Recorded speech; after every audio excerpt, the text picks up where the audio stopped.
ناظرین، تو آپ دیکھ رہے ہیں پاک نیوز پاکستان کی آواز. میں ہوں آپ کا ہوسٹ حاجی جان. ناظرین، آج میرے ساتھ ڈائریکٹر گجرانوالہ اینٹی کرپشن امجد شہزاد صاحب موجود ہیں. اپنی عوام کو کیا اویئرنیس دینے کا میسیج ریکارڈ کروائیں گے، کیا کہیں گے؟ Welcome to Gujarat sir. Thank you very much جی، شکریہ.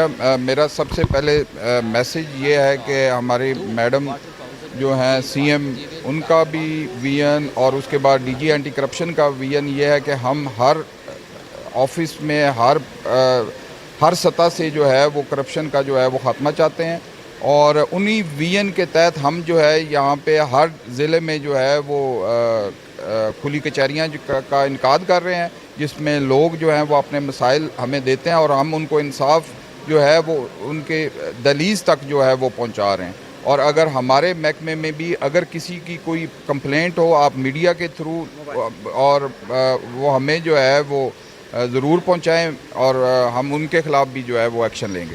جیسا کہ آپ نے سنا کہ کھلی کچہریوں کا انعقاد ڈائریکٹر گجرانوالہ امجد شہزاد صاحب کر رہے ہیں، کیا سر یہ ڈویژن وائز ہوگا کہ ضلع وائز بھی ہوگا؟ نہیں، میں یہ ضلع وائز ہو رہا ہے جی، اور اس کے بعد جو اب ہمارا اگلا سٹیپ جو ہے وہ تحصیل لیول پہ جو ہے وہ جو ڈسٹرکٹ کے انچارج ہیں وہ تحصیل لیول پہ جائیں اور وہاں پہ جو ہے وہ لوگوں کو سنیں ان کی، اور اپنی جو ہے وہ جو ہے وہ مسائل جو ہے وہ حل کریں اور کھلی کچہریوں کا انعقاد کریں. کہ جیسا کہ ڈائریکٹر گجرانوالہ امجد شہزاد صاحب دہلیز پر آپ کا حل کریں گے. آپ دیکھ رہے ہیں پاک نیوز، پاکستان کی آواز.